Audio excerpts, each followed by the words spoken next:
Bienvenue à tous sur notre chaîne Buzz Info TV. Là où on continue avec les histoires incroyables du buzz et un peu de l'information. Bienvenue sur la vidéo qu'on vous avait promis de mettre. Là où on a dit que j'ai été élevée par une revenante. Alors, j'ai dit, ça c'est une histoire incroyable et aussi, je ne sais pas s'il faut classer ça dans du buzz ou bien il faut classer ça comment, mais je vous signale que c'est une histoire vraie, incroyable, parce que la fille aussi démontre aussi des avis comme dans notre vidéo qui était passée du gars qui mougoussait avec la femme de son père. Donc la fille ici aussi cherche des avis, elle se pose des questions. Alors c'est à vous de nous donner vos commentaires, c'est à vous de nous donner vos avis dans les comment section. On dit l'opinion des autres aussi, ça fait quelque chose, ça impacte. Alors, votre opinion là, c'est notre combat. Donnez-nous vos avis dans les comment section. On va suivre cette histoire. Et aujourd'hui aussi, je vais laisser la dame Sonia de nous rencontrer cette histoire. Et j'avais des frissons et j'aurai un tout petit peu à dire à la fin de cette vidéo. Car moi aussi là, j'avais une amie qui a vécu une histoire similaire à ça. Alors, je vais vous dire ça à la fin de cette vidéo. Suivons d'abord cette vidéo et on va se retrouver qu'à la fin, là où j'aurai un peu à dire et à vous raconter le tout petit peu histoire que moi, c'était même mon amie à moi de l'école qui a vécu. Elle avait même pas peur de nous raconter cette histoire similaire de cette histoire qu'on va suivre. Alors, coucou à tout le monde dans la globe, peu importe l'endroit que vous vous trouvez, depuis notre siège au vôtre, on vous envoie vos salutations. Mais comme on dit toujours, si vous êtes ici nouveau, vous êtes ici, ne soyez pas passager. Si vous êtes tombé sur cette vidéo pour la première fois, en tout cas ne soyez pas passager, faites-vous abonner et cliquez directement sur la cloche de notification pour ne pas rater nos prochaines vidéos. Aussi, passez sur notre playlist, vous allez trouver plein des histoires incroyables, d'infos et du buzz, vous allez trouver. Et laissez-nous s'il vous plaît vos avis dans les comment section. On suit cette histoire, on se retrouve qu'à la fin. Alors, c'est une femme qui m'explique son histoire. Elle me dit ceci. Elle dit, j'ai été élevée par une revenante. Mais cette revenante ne me voulait pas du mal. C'est une revenante qui me voulait du bien. Alors, à l'âge de 6 ans, j'ai perdu mes parents dans un accident de voiture. Donc, je n'avais que 6 ans quand j'ai perdu mes parents. Je suis restée orpheline. En allant vivre chez mon oncle, lui, croyait. On sait que leur pasteur leur disait, à l'époque là, il y a une église qui était réputée en division familiale. Donc, quand vous avez deuil dans la famille, forcément, on va mettre ça sur la tête de quelqu'un. Quand ta vie ne va pas bien ou toi-même, tu n'as pas bien étudié, on va mettre ça sur la tête de quelqu'un. Donc, tout le monde est sorcier dans cette église. Ton voisin même est sorcier. Voilà que cet enfant va être traité comme un sorcier et on va bannir cet enfant de la famille, on va chasser cet enfant. L'enfant ne connaissant pas l'origine de sa maman, du côté de sa maman, parce qu'il était chez son oncle paternel, ne connaissant pas l'origine de sa maman c'est une Angolaise, donc qui a été épousée par, voilà, que l'enfant se retrouve à la rue. Je ne veux pas entrer trop en profondeur. Voilà, elle va se retrouver à la rue, elle va commencer à être chéguée, donc elle dormait dehors et tout. À un moment donné, c'était quand elle avait peut-être 9 ans, qu'elle a eu un petit contrat sur Kapenda, une maman qui vendait de l'eau, qui vendait des glaces. Donc, la maman là va l'appeler pour commencer à lui dire, tu vas commencer à les vendre pour moi, comme ça tu auras un peu à manger et même un petit 1000 francs. Donc, c'est comme ça que à son jeune âge là, peut-être 9 ans, là elle a déjà passé même 3 ans dehors, en étant chéguée. À 9 ans, là, elle a commencé à travailler pour cette maman. Elle revenait, elle donnait l'argent à la maman et tout. Il arrivait de temps en temps qu'elle aille vendre dans des cimetières. Le jour de l'enterrement, là-bas, vous voyez les gens qui finissent l'enterrement. Ils ont toujours besoin de boire un peu d'eau et tout. C'est comme ça qu'elle quittait, qu'elle allait même jusque du côté Penga Penga là-bas. Penga Penga, c'est le cimetière de Lubumbashi. C'est un cimetière, le cimetière de Lubumbashi. Donc, elle allait même jusque Penga Penga là-bas pour aller vendre de l'eau. Un jour, elle a fini de vendre de l'eau. Elle était donc fatiguée. Elle s'est endormie non loin du cimetière là-bas. Question pour elle que le soleil s'apaise un peu, qu'elle commence à rentrer à pied. S'il vous plaît. C'est là que, pendant qu'elle dormait, elle voit une très belle voiture se pointer à côté d'elle. Et il y avait une maman qui lui dit, pourquoi tu dors ici? Elle dit, non, j'attends que le soleil diminue un peu pour que je puisse aller mettre l'argent à là où je travaille et tout. Tu travailles? Oui, je travaille chez une maman, je vends pour elle de l'eau. Toi, tu habites où? Oh, j'habite seulement en ville. Hein. Elle habitait dans l'immeuble qui était juste sur Kapenda, là, qui était délaissé comme ça. Voilà, elle habitait aussi là-bas. Ah, ok, ça va, il n'y a pas de problème. Monte, comme ça je vais te déposer en ville. Ah, maman, je monte. Oui, oui, oui, oui, viens monter. C'est là qu'elle va monter dans la voiture de cette maman-là. La maman va lui poser plusieurs questions et tout. Pourquoi tu n'étudies pas? Tes parents sont où? Elle va expliquer. Moi, mes parents sont déjà morts. On m'a traité des sorciers. C'est comme ça qu'on m'a banni dans la famille. On m'a chassé dans la famille et tout. Ah, c'est vrai ça. En tout cas, demain, je passerai te chercher. Tu vas m'attendre au niveau de les châteaux. C'est là que je passerai te chercher, je viendrai te prendre là-bas. Tu vas commencer à travailler pour moi. Ah bon, maman? Oh, merci beaucoup. Elle a dit merci, merci même 1000 fois et tout. Ok, ok. Elle est sortie. Plutôt, voilà qu'elle arrive sur Kapenda, elle est descendue, elle va remettre l'argent à cette maman-là. Le lendemain, elle va aller attendre cette maman-là toute la journée au niveau de les châteaux. Vers 16h, 17h, voilà la voiture de la maman qui va parquer là-bas. La fille va vite courir, entrer dans la voiture de la maman.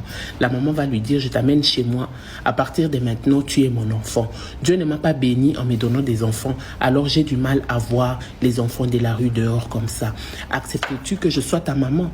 Elle dit, comme je n'ai pas de toi, je ne peux qu'accepter, puis je vais commencer à vous aider. Et elle était à fond. Voilà qu'ils sont partis chez la maman là. La maman habitait vers le golfe Faustin. Ils sont arrivés, c'était une très grande parcelle. Il y avait des gens à l'intérieur. La maman, apparemment, au début, elle dit, moi, je pensais qu'elle vivait avec ses frères, ses sœurs et tout. Mais quand j'ai grandissé, j'ai compris qu'elle vivait avec d'autres personnes, d'autres nationalités. Comme ils étaient tous des businesswomen et des businessmen, ils louaient cette maison-là juste pour leur commerce et tout. Et la maman détenait une boutique au centre-ville. Nous allons taire les articles qu'il y avait à l'intérieur parce que moi, je me suis retrouvée déjà. La maman avait tous ces articles là-bas. Elle était la seule dans la ville de Lubumbashi à avoir ces genres d'articles. Alors, pendant ces temps, la fille va commencer à rester chez la maman. Là, la maman va retourner même la fille à l'école, dans une très bonne école. La fille va commencer à étudier et tout. Elle grandissait chaque année. Donc, la maman la prenait soin de cet enfant, lui achetait des habits, des beaux vêtements et tout, jusqu'à ce que cet enfant-là était très intelligente. Dieu merci. Elle va avoir son diplôme d'État. La maman, elle était très contente. La maman va lui demander de commencer à gérer d'abord ses boutiques et tout, en lui disant, j'aurais aimé que tu ailles étudier ailleurs. Toi, tu es ma fille et tout. La maman lui a donné même son nom. Hein. La maman lui avait même donné son nom. J'aimerais bien que tu ailles étudier ailleurs. Mais la maman, là, n'était pas congolaise. Elle était d'origine béninoise. Bénin. On ne peut pas raconter une histoire qui fait peur. On ne décide pas Bénin. Non, mes sœurs, je vous aime beaucoup, mes frères du Bénin. On est tout le temps dans le live, c'est pour rire. Ne prenez pas à cœur. En tout cas, sorcellerie est partout. C'est juste le nom du Bénin qui a été gâté. Voilà. Et pendant ces temps, la fille en question, la maman là, elle était d'origine béninoise. Donc, elle était béninoise. Mais elle habitait au Congo, elle faisait ses commerces au Congo. Elle avait l'habitude de voyager, de partir et venir. Jusqu'à ce qu'un bon jour, la maman va sortir 120 000 $, va donner à la fille pour lui dire, on va mettre ça en banque, ça sera en ton nom. Mais c'est pour gérer avec la boutique. Je t'ai fait tellement confiance, j'aimerais que tu gères la boutique parce que je m'apprête à faire un voyage. Je dois aller au Cameroun. Après le Cameroun, elle devait soi-disant voyager avec ses frères et ses sœurs là-bas du Cameroun. Ils devaient tous aller d'abord au Cameroun, après Cameroun-Bénin. Donc, elle devait rester pour gérer tout ce magasin-là et tout. On lui a laissé les cahiers des comptes, comment il faut payer les travailleurs et tout. On l'a préparé pendant quelques temps. On lui a montré comment le travail s'est fait et tout. Et puis, c'était une fille, elle était honnête, elle était focus dans ce qu'elle faisait. Donc, elle a carrément commencé à gérer les magasins. Le jour où sa maman devait aller à l'aéroport avec les autres, c'est elle qui va accompagner les autres et la maman là à l'aéroport et tout. Elle va retourner avec les chauffeurs et les véhicules. En rentrant, la famille, c'est seulement là que l'histoire commence. L'Afrique a un incroyable talent, la sauce et le riz. Ha! La famille, les chauffeurs au volant, arrivés au golfe, ils se sont perdus. Votre propre maison, ça fait 12 ans que tu vis là-bas. Chaque fois que tu sors, tu rentres chez toi. Et les chauffeurs et la fille se sont perdus, ne retrouvaient plus l'adresse de là où ils vivaient. Ils ont cherché. Ils Ils ont cherché jusqu'à ce que la fille a dit, aïe, amène-moi même dans un hôtel. Je veux dormir. Parce que ça là, je n'arrive pas à comprendre. Le lendemain matin, on va continuer les recherches. Le lendemain matin, ils sont sur l'avenue. Personne ne les connaissait. Ils ont demandé sur l'avenue, mais nous on vit ici, non? On a l'habitude d'acheter chez vous, non? Les gens disaient, on est obligé de vous connaître. On ne vous connaît pas. La maman que vous cherchez, on ne connaît pas. La fille, elle était perdue. Heureusement qu'elle avait 120 000 $ en banque. Elle va donc sortir un peu d'argent pour aller commencer à louer quelque part. Elle essaye donc d'appeler sa maman. Le téléphone ne passe pas. Le numéro de sa maman là ne passe pas. C'est là qu'elle trouve que, en tout cas, Jesus for life, Nakati Amboula 2000 ans. Moi, dans cette circonstance, j'ai déjà fui. Je suis même chez le pasteur Mandak, là on m'a déjà mis la main, on a déjà commencé à prier pour moi. Ou chez le pasteur Esdras. J'ai délivrance sur moi. Donc chez moi, là où j'habite, je vais me perdre, je ne vais plus me retrouver. Et voilà le chauffeur aussi un bon jour qui va venir devant la boutique, le magasin, qui va laisser la voiture, qui va dire, moi je ne comprends pas où. Le chauffeur aussi va disparaître dans la nature. On n'est là plus jamais revu. La fille va rester une année, elle ne faisait que gérer. Une année et 6 mois, elle dit, mais c'est pas possible. Maman ne m'a jamais appelé ni quoi que ce soit. La boutique a besoin des nouvelles histoires. Qu'est-ce que je dois faire? Carrément, que je prenne l'avion, que je voyage, qu'on fasse pour moi le passeport. Je sais déjà, j'ai des cahiers, des comptes. Maman m'a appris comment tout faire. Comme ça, je vais aller au Cameroun. Question pour moi aussi de me renseigner sur maman et sur les autres membres de la famille que je ne retrouve plus. Même les autres n'arrivent plus à rentrer. Elle va aller au Cameroun, elle va chercher sa maman, elle ne va pas trouver. Elle va aller en Bénin, elle va chercher sa maman, elle ne va jamais la retrouver, la famille. La famille, je vous dis, c'est une histoire mystique. Elle va rentrer, question de se préparer encore pour retourner parce qu'elle ne faisait que se promener avec la photo de sa maman. La famille, quelques temps plus tard, elle revient, elle met donc les histoires dans sa boutique. Maintenant, qu'est-ce qui se passe? Quand elle va s'apprêter pour aller, la deuxième fois, elle va aller au Bénin. Elle dit que je dois amener les photos et tout. En tout cas, pour cette fois, je ne pars pas seulement pour la marchandise, mais je pars pour me renseigner en ce qui concerne ma mère. Parce que ça fait déjà plusieurs années que je ne la retrouve pas.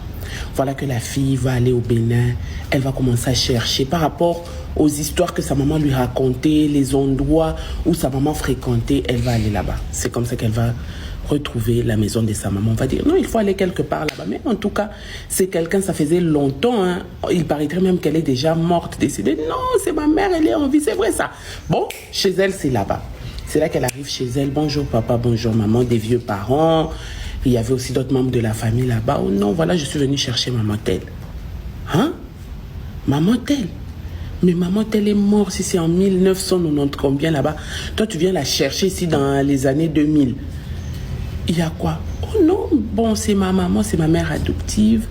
Je suis venue me présenter, je suis sa fille et tout. Non. En tout cas, elle est déjà décédée il y a longtemps. Quand elle montre les photos, comment ça il y a longtemps? Parce que moi, elle est partie seulement il y a 2 ans. Elle m'a laissé écouter l'histoire. Elle a commencé à relater toute l'histoire. Les parents ont commencé à pleurer là-bas au Bénin et notre fille était morte. Notre fille était décédée. Elle voulait faire un avortement. Elle voulait se débarrasser d'un enfant parce que le père de cet enfant-là avait nié la grossesse. Voilà pourquoi elle était décédée en voulant se débarrasser de cet enfant. En tout cas, ils ont pleuré. Voilà qu'ils vont serrer cette fille entre ses bras en disant, ça veut dire que notre fille n'est pas morte avec mauvais cœur. Voilà qu'elle a quand même rempli une tâche en prenant soin de cette femme. La femme désemparée, quand elle va rentrer, elle avait peur de tout, mais elle n'avait jamais rêvé, cette maman, ni avoir des gens des personnes qui vont se transformer ou apparaître. Non, elle n'avait jamais vu ce genre de signes. Mais seulement à la fin, je lui dis, elle me demande, maintenant après avoir connu tous ces problèmes-là, et comme je te suis sur les réseaux, je continue toujours avec la boutique, je suis dans la boutique et tout. Maintenant, je voulais savoir, est-ce que cette boutique-là est mystique? Est-ce que ça veut dire que je travaille pour les morts? J'ai dit, je lui pose la question, ma chérie, tu pries où? Elle rigole. C'est là seulement que j'ai dit, ma chérie, fais très attention. Peut-être que tu n'es qu'une morte vivante. En tout cas, ça c'est moi. Ou sinon, au cas contraire, cherche les voies des dieux. La voie des dieux. Les, c'était au pluriel. Ou bien,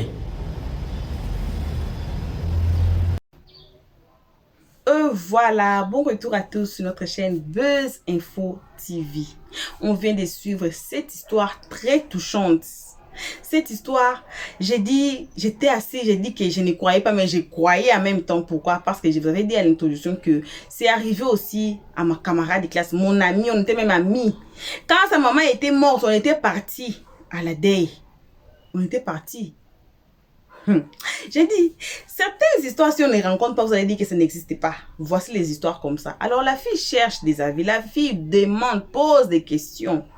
Je vais prendre vos commentaires ici, je vais aller pousser ça chez elle là-bas pour dire qu'il faut faire ceci, cela. Alors, vos commentaires sont les bienvenus. Donnez-nous vos avis dans les comment section. Comment vous voyez cette histoire? Et est-ce qu'elle devait continuer avec la boutique? Elle devait continuer avec tout. Parce que là où elle restait, personne ne les connaît. L'adresse est perdue. Vous avez suivi l'histoire. L'adresse est perdue. Tout a été perdu. La seule chose qu'elle est restée avec, c'est cette boutique-là. Est-ce qu'elle devait continuer avec cette boutique-là ou pas? Est-ce que, bon, je me suis posé une question que l'avortement que cette maman avait fait, pour que ça coûte sa mort, est-ce que ce n'est pas été cet enfant-là qu'elle est revenue pour élever? Ça aussi, c'est une question que je me posais. Si vous posez aussi certaines questions, vous avez des réponses à cette question ici, ou bien la question de la fille, donnez-nous vos avis dans les comment section. Mais mon ami à moi là, comme je vais dire, laissez-moi vous relater un peu dans une tout petit là. Mon ami à moi là, quand sa maman était morte, on était parti même à la deuil, je vous ai dit. Elle a pleuré, elle avait ses deux sœurs, non, deux frères, elles étaient à 4, elles étaient des filles, des garçons. Donc, elle était la première fille, et puis il y avait une autre fille, et puis il y avait deux garçons qui suivaient. Donc, ils étaient deux filles et des garçons. Leur maman était morte, et puis leur papa, après, il s'est marié, il s'est remarié après. Mais la femme là que leur papa a pris, les faisait comme ça. Je me souviens même au Congo là, si tu ne payes pas Minerval, on te chasse. Au Congo, si tu ne payes pas Minerval, c'est pas comme ici en Afrique d'ici là où tu ne payes pas Minerval, on te donne les bulletins, les résultats, ton enfant, même à l'école, même si tu n'as pas de cahier, l'école donne. Si tu n'as pas les livres là, même on achète. Ici, on n'achète pas les livres. Les livres là, l'école te donne. Si ton enfant manque de cahiers, c'est l'école qui te donne les bics, les stylos, les crayons, tout ce que ton enfant manque dans son sac là, l'école donne ça. Mais au Congo, c'est pas comme ça. Au Congo, si tu ne payes pas les Minerval, là, on te chasse. On chasse ton enfant. Donc, on a les listes des gens, des enfants qui ont payé et les enfants qui n'ont pas encore payé. Alors, si vous n'avez pas payé le Minerval, on vous chasse. Vous prenez votre sac dehors. Je me souviens que mon ami là souffrait comme ça. Après la mort de leur maman, elle est devenue comme ça avec ses frères et sœurs. Elle souffrait tellement que, bon, son papa travaillait, leur papa travaillait. Donc, quand les mamans étaient en vie, ils avaient une vie, je peux dire, modeste, quoi. Donc, leur papa et leur maman payaient les écoles pour eux. Donc, c'était normal. Mais quand leur maman était morte, là, c'est là où la vie a commencé pour eux. C'est là où si c'était leur papa, si c'était l'influence de cette maman qui était une nouvelle maman là, là où ils ne payaient pas le Minerval pour les enfants. Alors, je me souviens qu'on chassait, voici Français qui m'attend. Je me souviens qu'on chassait mon ami là, à l'école. Alors, on va faire sortir les cahiers là, un tel sort. Elle sortait souvent parce qu'il y avait personne qui payait le Minerval pour elle. Et après, un moment donné, brusquement, elle s'est remise. On était étonnés. Et qu'est-ce qu'elle a dit? Elle nous disait que c'était leur maman. Je dis que comment c'est ta maman? Elle dit que leur maman amène même de l'argent. Leur maman remet l'argent à elle qui était l'aînée de ses enfants. Leur maman remettait l'argent pour qu'elle paye sa scolarité et la scolarité de ses frères et sœurs. Imaginez-vous ça. Moi-même, j'ai vécu ça. J'ai dit ça là, c'est l'histoire de mon propre ami à l'école. Et elle dit, souvent la maman là même achète les habits pour eux. Souvent la maman là faisait presque tout. C'est comme si la maman n'était pas morte, mais elle était déjà morte. Elle apparaît, voyez comme dans les films là, nigériens, quand quelqu'un apparaît et quelqu'un disparaît là. C'était comme ça. Elle nous a dit, la première fois là où sa maman apparaît, c'était derrière leur maison. Elle pleurait. On l'avait chassée de l'école ainsi que ses frères et sœurs. Elle était partie maintenant derrière la maison pour pleurer. Ah, maman, voici maintenant, aujourd'hui, on nous a chassés, avec son uniforme, on nous a chassés de l'école. Papa ne paye plus le Minerval. Je ne sais pas comment moi je vais faire. Elle pleurait comme ça. Et subitement, elle ouvre les yeux comme ça, elle lève la tête comme ça. Et sa maman était là. Avec de l'argent. Sa maman était là. Elle a dit la première fois, elle avait peur de prendre l'argent. Elle avait peur, elle a dit que... Elle paniquait. Et après, qu'est-ce qui s'est passé? La maman est venue pousser l'argent devant elle et puis elle a disparu. Mais l'argent était resté. C'est là où elle a pris l'argent. Donc, après quelques mois sévères que leur maman était morte et après que les papas ne payent plus leur Minerval, c'est là la maman a apparu le jour là. Ça l'a fait très mal. Elle pleurait. C'est là sa maman apparaît. Et c'est là sa maman donne l'argent. Et à partir de ces jours-là, après quelques jours, sa maman commençait à elle seulement, pas à ses frères et sœurs, à elle seulement. Et ses frères et sœurs seulement étaient contents de voir que non, leur sœur prend soin d'elle et elle prend soin d'elle-même et puis prenait soin de ses petits frères et sœurs. Et ils étaient surpris. Voilà, donc c'est la petite histoire de moi-même que j'ai vécu avec mon ami. Et jusqu'à ce qu'on est arrivé à nous séparer à l'école secondaire. Pourquoi? Parce que moi, j'ai fait la pédagogie. Elle est partie faire, je ne sais pas, couper couture. C'est là où on s'est séparés. Et c'est là elle est partie. Mais c'est cette histoire-là que je vous dis. Si vous ne croyez pas que certaines histoires existent, ça existe bel et bien. Alors, merci à tout le monde d'avoir suivi jusqu'ici. Donnez-nous vos avis dans les comment section. Comme je viens de vous dire, si vous n'êtes pas encore abonné ici, faites-vous abonner et cliquez directement sur la cloche de notification. Jusqu'ici, que vos gros bisous. On se retrouve tous ensemble et qu'à la prochaine épisode. Pour l'instant, on dit bye bye. Merci d'avoir suivi. Abonnez-vous massivement et surtout n'oubliez pas de cliquer sur la note de notification.